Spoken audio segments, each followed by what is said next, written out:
Your voice matters. Yes, it does. Hello, Malcolm here with teaching tip number 400, my goodness. And this is part 5 of our current series for new and inexperienced speakers. And today we're talking about the significance of the one-sentence summary.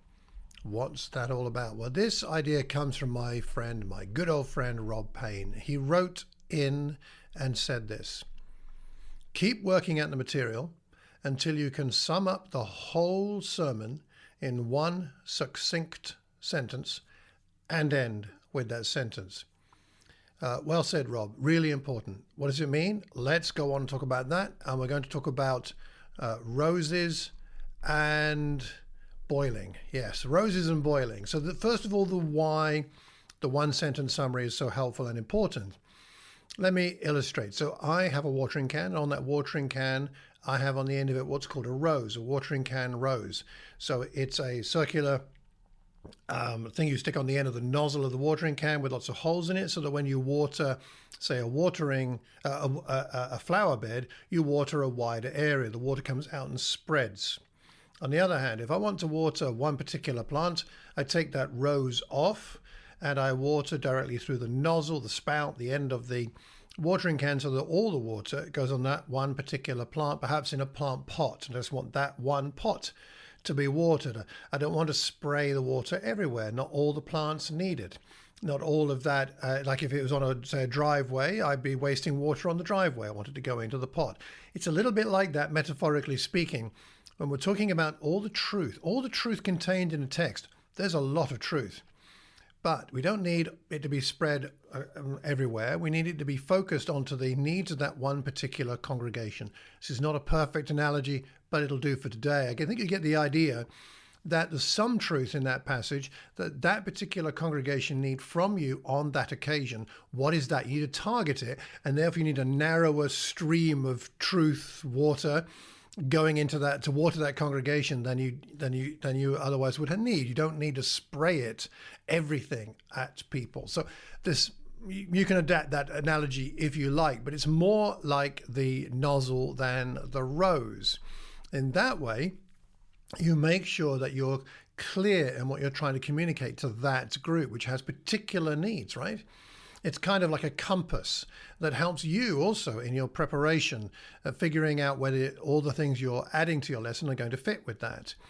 And a concise summary like that helps your congregation to easily grasp the main takeaway and makes it a lot more likely that they will remember the point and apply it, which is the point of good teaching and preaching. And by the way, consider the parables of Jesus. I mean, most of them only have one main point, and it's pretty obvious what they are.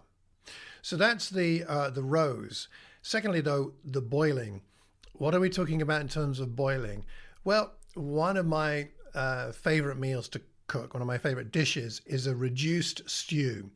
So you start with a lot of ingredients, like a can of chopped tomatoes and some haricot beans, some tomato paste, some onion, celery, garlic, miso paste, maybe herbs, spices, all that kind of stuff.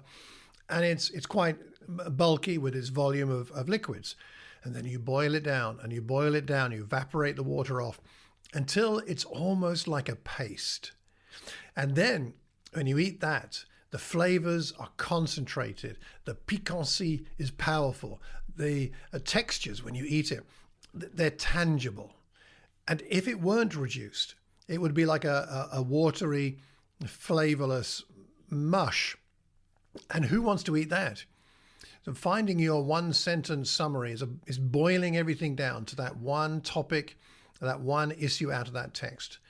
For example, one of my recent sermons was entitled Perfectly Safe, based on Psalm 91, 11 and 12, which talks about the angels guarding you in all your ways. Now, a one-sentence summary of that lesson could be, we are perfectly safe when we choose to trust God. We are perfectly safe when we choose to trust God. And how do I get there? Well, because I look at the passage and it says, he will guard you in all your ways. So if God is guarding us in all our ways, it must mean we're always safe. He's a perfect God. So therefore, his protection is going to be perfect. We are always perfectly safe. Are there, though, any preconditions to that safety. And that's where you go to the wider context of the psalm, and verses 1 and 2 talk about the fact that you who live in the shelter of the Most High, who abide in the shadow of the Almighty, will say to the Lord, my refuge and my fortress, my God in whom I trust. So therefore, the protection promised in verses 11 and 12 is predicated upon the decisions that have been made by the people in verses 1 and 2 to live there, to abide there with God. So the people who experience the perfect safety provided by God are those who have made a conscious decision to trust him. So that's one example. Now, how do you get to a summary sentence? Well, let me suggest 5 steps. You're looking at a text, you're trying to figure out what's that one summary sentence. You're doing some study, you're gaining some information and understanding about the passage. Well, firstly, meditate on the text and pray through it. Take it to God. Let him shape what your understanding is. That will help you to boil it down to that one sentence. Secondly, ask yourself, what is this passage telling you about God? Because a one sentence summary must say something about God. Secondly, what is this passage telling you about us and God, you and God and the congregation and God? Fourthly, in what ways does the wider context bear on your main text? Like I had to look at verses 1 and 2 of the psalm to make sense of verses 11 and 12. Look at the wider context. How does that help you to summarize what this is about? And fifthly, write out your findings in that one sentence, maybe as if you were stating it to somebody else. Someone says, what's that about? You say, it's about this. And you've got that one sentence summary. Try that and see how that goes as you prepare your next lesson. When you have a summary like that, it makes the rest of your sermon preparation also a lot easier. I have in the show notes and on my website an image that illustrates how this can be the case, where all the other elements of the lesson, like the illustrations, the audio visuals, the applications, the conclusion, and so on, are shaped when you have that one sentence summary. It really makes a big difference. So, will you give that a go? At least try it if you haven't done it before when you prepare your next lesson. And maybe send me an example of a one sentence summary you've come up with. Maybe a note on how you got there. Was it easy or was it hard? What did you learn in the process? I would love to know. By the way, do consider joining us for AIM UK and Ireland for faith building teaching. The link is in the show notes. If you have any questions about the Bible, drop me an email. If you'd like a free copy of my ebook on spiritual disciplines, then sign up for my weekly newsletter at the website malcolmcox.org.